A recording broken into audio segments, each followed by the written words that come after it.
Hey y'all, welcome to Kamira's Kitchen. Today I am going to show y'all like a 100-year-old recipe. So I've been doing a little investigation and I've talked to my mom and I've asked her how did her grandmother, so that'll be my great grandmother Lucy, how she made some of her recipes back on the farm. So I'm going to try to show you guys some of those recipes. One of the first ones being a corn pudding or a corn casserole. Now, I have shown this recipe before, but there are some differences between how she used to do it and how I'm going to show you today. So let's go ahead and get into it.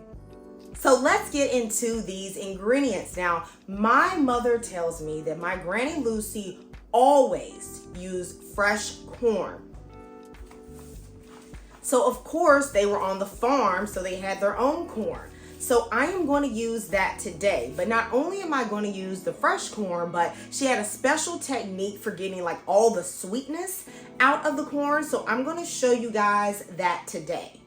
I also have some country eggs, y'all, them good old brown eggs. Now, of course, she had some clucking in the backyard. Baby, I ain't got that. Okay, so I'm just gonna use some brown eggs, country eggs, because they do have a different taste than your typical conventional eggs. I am also adding a bit of nutmeg as well as vanilla. Now, I don't think she used vanilla, but that's gonna be my little, millennial addition to this recipe. My mom tells me that she only put a little bit of sugars. Of course, a little bit of cornstarch for thickening. Apparently, they did also have canned cream corn, which I was surprised. I wonder if they made it themselves, like in the summer and canned it, or if it was something they bought from the store. I'm really not sure on that. Now, y'all know back in the day, won't nobody thinking about low fat nothing, all right? So I'm gonna use this heavy cream, not no skim milk, none of that, okay? That's not gonna work. It's not gonna set the casserole right, okay? So this is what we're gonna use, or you could use evaporated milk. I am going to tell you guys a little bit about my great-grandmother Lucy, as well as a few of my other grandparents, as told by my mom, and some of my memories from childhood. Now, I never met my great-grandmother Lucy because she died before I was born. However, I did meet her husband, my grandpa Clement, as a child because he lived a very long time into his early 90s. So, and my mom says that my grandmother Lucy was a very strict and she was very tidy Southern woman. So she kept a clean house. She made some real good food. Everybody says that woman could burn, you know what I'm saying? But she was just, a little bit on the tougher side.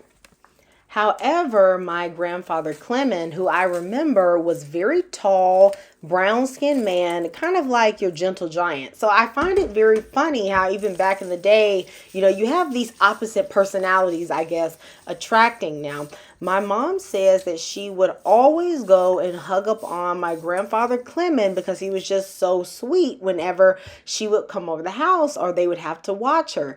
And as my grandmother Lucy got older, she used to say things like, "Brenda, why you always hug your grandpa first? Why you don't hug me first?" Which she thought was hilarious because she never thought her grandmother Lucy would even care about those sort of things. So, but I guess old folks, just have their own little funny ways as they get up there in age. Like many country folks, my grandparents had chickens in the backyard. My mom tells me when she was a little girl, probably about 6, 7 years old, you had to play outside and you didn't come in the house all day. So she was out there back there with those chickens and she was just running them around the yard, chasing them. Now, of course, she didn't know that she shouldn't do that. But when my grandmother Lucy saw her doing it, she got so mad, she took her skirt, the bottom of her dress, I should say, and pulled it over her head so she couldn't see and was hitting her with that switch. Okay, of course, she didn't know that, running them chickens around could give them a heart attack and kill them. My mom tells me that that's about one of the only whoopings she ever had as a kid. But, when you think about it, she's like, imagine getting a blind whooping. You don't even know where the switch coming from. And she getting them legs. Y'all, when my mama told me that story, I was cracking up. Like Grandma Lucy won't playing with nobody out here in these streets, okay? But anyway, y'all, so as y'all can see, I've cut off the kernels of the fresh corn and I took the back of a knife or a spoon to scrape that cob.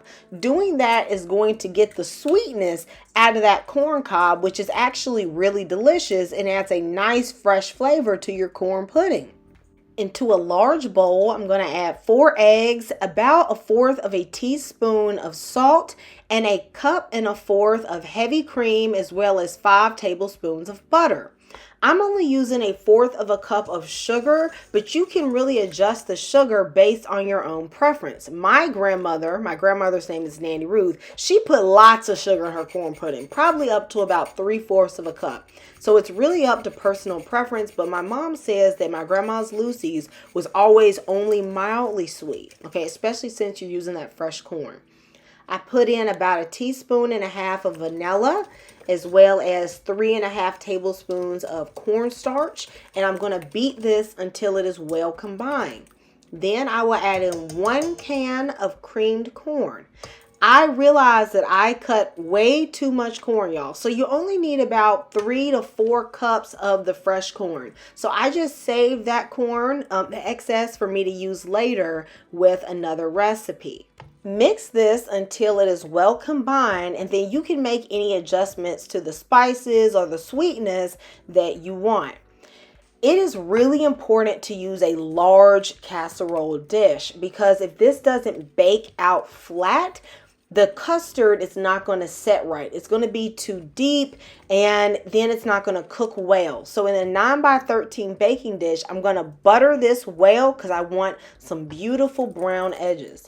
And then I am going to add all of my corn pudding mixture.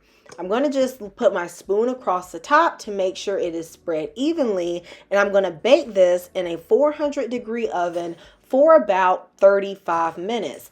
If you have other dishes that you are cooking at this time, feel free to lower the temperature. You can cook this at 350 degrees or 375 degrees. As long as you cook it until the top is golden brown and there's a slight jiggle in the middle, this corn casserole is not a finicky recipe at all. You can eat this cool at room temperature, or you can eat this dish warm. Okay, y'all, let's get into this corn pudding. Now, something I noticed right off the bat is that there's definitely more corn in this recipe than I typically use. So it's a little less custardy, it's a little more loose because of the individual corn kernels, but it is looking really good. So let's go ahead and try it. Y'all, this is really good. So the fresh corn gives a little crunch, but it's not overbearing. It's just really fresh. Let me know if you're going to try it in the comments. Goodbye and God bless.